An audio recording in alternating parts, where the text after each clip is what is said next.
Big things I don't feel. Those words are strangely poignant, and they've been ringing in my head ever since I heard them. Spoken by Grunt, of course. And that's kind of what I want to talk about in this video, because Mass Effect 2 is making demands of me that the first game never did. Mass Effect 2 is a much more complicated game narratively than one ever was, I think. It seems that way so far anyway. So I thought that I would just talk about it. I tried to talk about it. I tried to work it into the regular LP, but it just talking and playing just doesn't quite work that well for me. And also, I think it doesn't work that well in general, especially on a blind LP, where you're either paying attention to what's going on, or you're kind of ignoring what's going on to get your point across. And for an LP where you're trying to teach people or show people something, like a game you know really well, that works fine, because, you know, it is muscle memory and you can just talk. But it didn't work out that well, especially on, I completely forget the name of the planet. It's the mission with Ashley that you just saw. And so, here we are. Big things I don't feel. Big things I don't feel. What does that mean? Well, it seems to be a direct response to Mass Effect 1, which was all about big things. Things like national stories, or racial stories, or galactic stories. You know, these are the Asari. This is their way. This is who they are as a culture. And this is the Krogan. This is the Alliance. He even mentions, Grunt, the words that Okir tried to plant, things like legacy. You know, the legacy of a race, of a culture, of a society.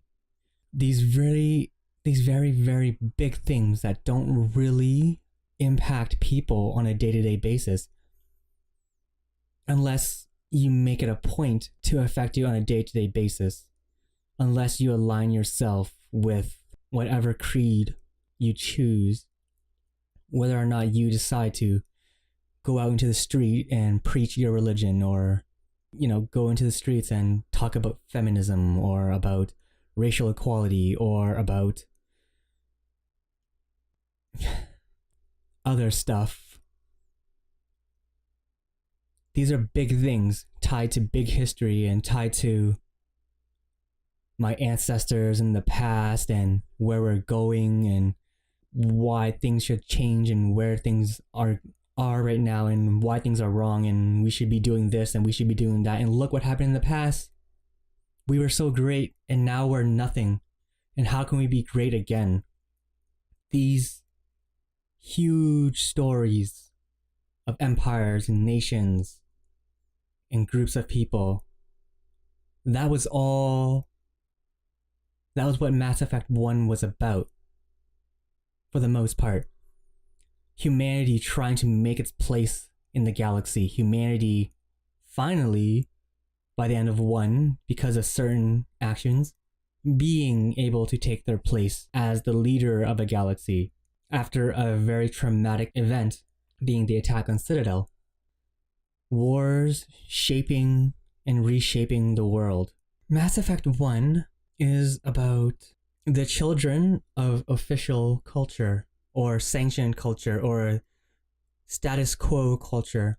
I believe in the Okir conversation, I referred to Tali and Rex as princes and princesses, because that's kind of what they are. They're not the children of kings, but they're the children of heads of state, or they're the children of very powerful people who have, in other words, diplomatic immunity.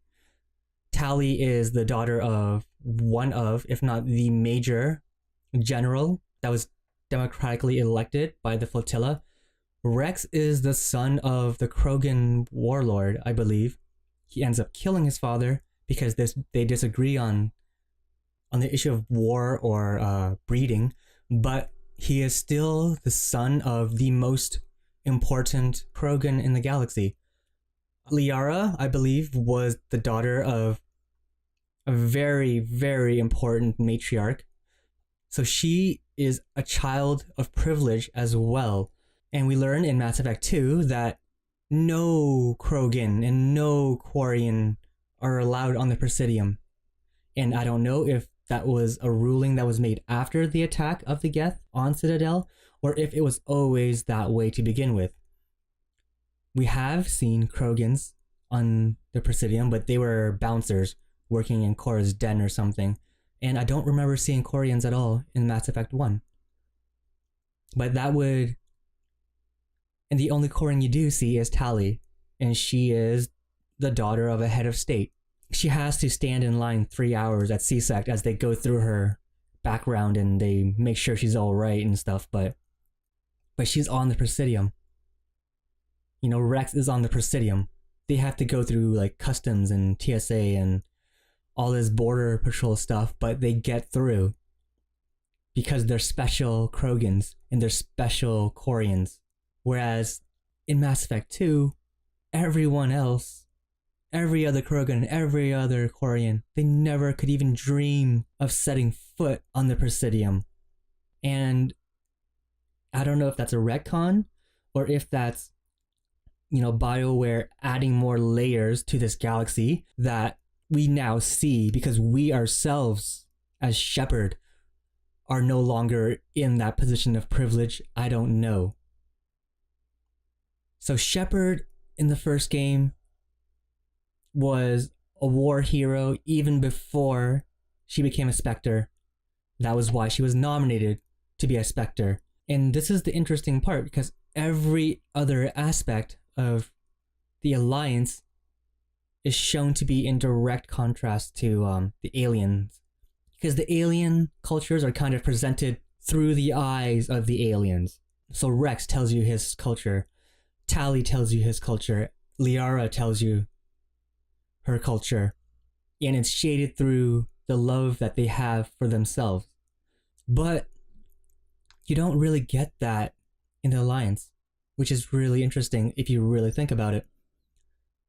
In the Alliance, there are good soldiers, Kaiden, Ashley, Shepard, but they are good soldiers who bear the brunt of the Alliance's secret shame.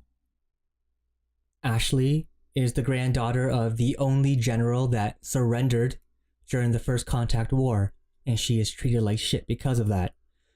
Kaiden is a child of just crazy unregulated tests on children who were biotic sensitive, I guess you could say. And he suffers migraines to the point of, for some of these soldiers, they cannot function anymore. And so you have that whole mission with the L2 implants, the rejects, the people who were tested on and thrown away, kidnapping the corporation's head and demanding reparations, which they get eventually. Too late for Kaiden, but I guess it helps other people.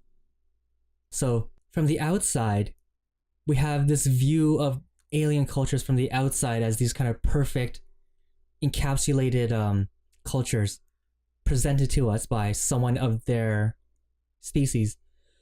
And then you have the human alliance shown to be this kind of broken mess of society. The whole time, the game is contrasting the real lived experiences of these soldiers, be it, Kaiden, Ashley, or Shepard, or who else, which is contrasted by all this propaganda that is being thrown, grandeur, the importance, patriotism, the greater good, the cause of humanity, their place in the galaxy. We need to be strong in front of these alien races or they will not take us seriously. And that's contrasted with these little stories of people who are broken. And I feel like that's eventually, that contrast becomes the fundamental basis of Mass Effect 2, but without any kind of purport to be grand or holistic or to be important, proper. Only one organization is still spewing that, and it's Cerberus. And I find this very interesting because everyone in Mass Effect 2 is driven by there's a personal will there that kind of, even when it looks like they're talking about the goodness of humanity or they're doing it for the greater good, they're tying the greater good in with their own little insecurities and their own little, they're masking their desires with this notion of patriotism for the most part. Not all of them, but no, all of them. Yeoman Kelly was so honored that the elusive man handpicked her, a psychiatrist, a nobody. I was deemed special enough to be part of this special mission for the greater good of humanity. I can make a difference in this world, in this galaxy. Miranda's running away from her father. Jacob doesn't feel like he's respected by the Alliance, and so he joins Cerberus. Joker just wants to fly to Normandy. Gabby just wants to work on the most advanced technology in the world. Everyone just wants to do their own thing. They all say they're working for humanity, but that working for humanity is really just, it's not a mask, but it's the solution to their own desires or their own insecurities. It's the answer to a problem that they had before, and it's a personal problem, be it self-worth or self-preservation.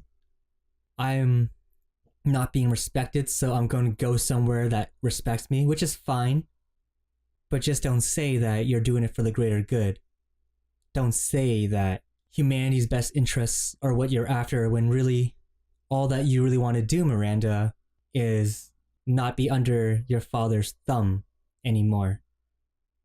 You just don't want to be, locked in your room, basically a slave to him and his legacy and his corporation. Just, that's okay. You don't have to mask it with these, narratives of glory. And this is where the non-Cerberus members are really interesting. Because Garrus comes in and he just wants to hunt bad guys. He doesn't give a shit about any kind of laws or any kind of legal justice or legal system or anything. To him, that's all corrupt. The only thing that is real is a bullet in the head of the man that is bad. He doesn't care who he works for. You're working with a Cerberus, Shepard? What's wrong? What's going on? And then 5 minutes later, he doesn't care as long as he can hunt criminals.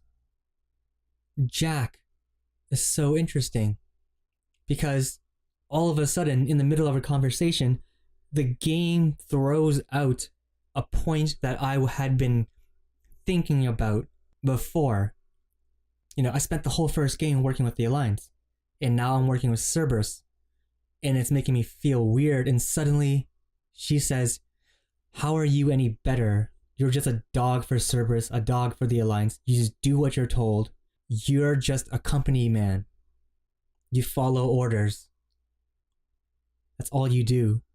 You don't care about what's actually going on. You just do as you're told. I don't even know what you want. I don't know what Shepard wants.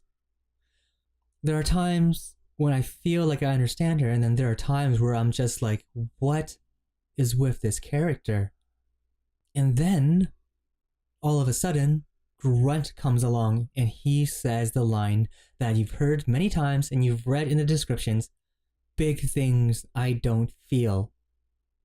These words, legacy, patriotism, nationalism, galactic power, grandeur, sacrifice, glory. These things I don't understand because That's not how we live as people. We live our life day to day, moment by moment, action by action, decision by decision, word by word. And we learn that way as well. And so, Okir implanting these notions of grandeur, of what he's supposed to be. He's supposed to be the lance that strikes fear into the heart of the galaxy and get them to respect the Krogan again. You were scared of the Horde and you gimped us? Well, get ready for the lance, motherfucker, and feel fear again. Terror, fear, power, legacy. These are big things I don't feel. I feel the little things. I feel the way you navigate menus. I feel the way you walk past people. I feel the way throw comes out when I hit R1. I feel the way people's eyes twitch because their models are freaking out, shifting between canned animations that were designed to coincide with lines from a wheel. I feel the way the light falls across people's faces as you walk in and out of shadows. Big things I don't feel. That in itself is an incredibly big thing if you think about it. Even as the game is throwing this narrative, and all the things are tied with narrative, in our face, there seems to be a critique of the gamer, of us. You don't really care who you're working for. You just want to work. You just want to do quests. You just want to run around, shoot stuff, blow things up, power up, talk to people, and go through the motions of a story. And it doesn't matter what that story is. It's just, as long as there is something to keep you going and keep you mildly entertained and distracted enough to have you accept hitting certain buttons and having things happen, that's enough for you. You're just a dog for whoever you're working for, what Jack said. And at that moment, I agreed with her. And that's why I'm kind of ignoring Cerberus missions at the moment. Because I am uncomfortable, and I don't know why. This would be a completely different game if you never played the first one. And then Grunt. It doesn't matter. The story doesn't matter. The gameplay is what matters. Why you're doing something doesn't matter. What matters is that you're doing it. Whether it's fun or whether it's obligation, whether it's work, what matters is that you're doing the work you do. It's the basic metagame critique. It's in Dark Souls, it's in Hotline Miami, it's in Bioshock most overtly. It's in Far Cry 2. That's all around this time.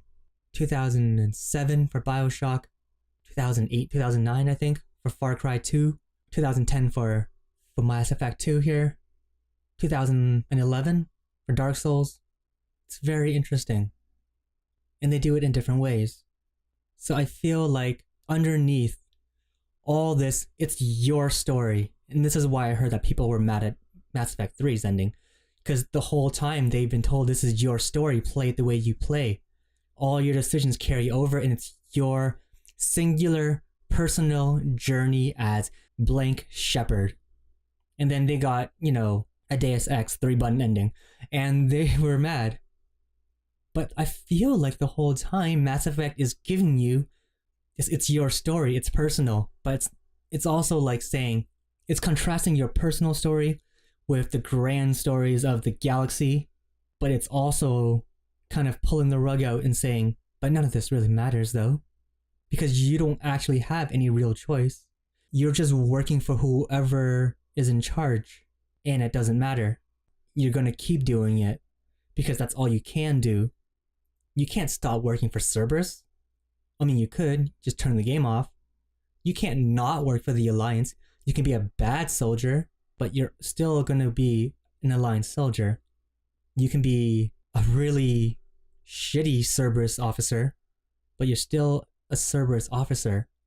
And you can play the game however you like, but it's going to start and end the same way. And you're just along for this little bit of time where you're allowed to walk through and press buttons. I don't know. This game, I was not inspired by Mass Effect 1 to talk about it the way I'm talking about Mass Effect 2 now. Because Mass Effect 1 was rather simple. 2 is really interesting, especially in conversation with the previous game.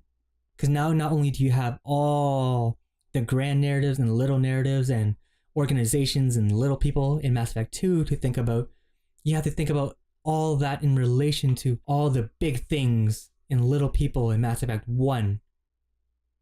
And then you wonder, some of those choices do carry over. So do choices matter? Do only the choices that they allow to matter? I don't know. Perhaps I'll think about this more as the game progresses and more information comes out and more of the story and more of the characters unfold. Because right now I'm not quite sure what Mass Effect 2 is yet.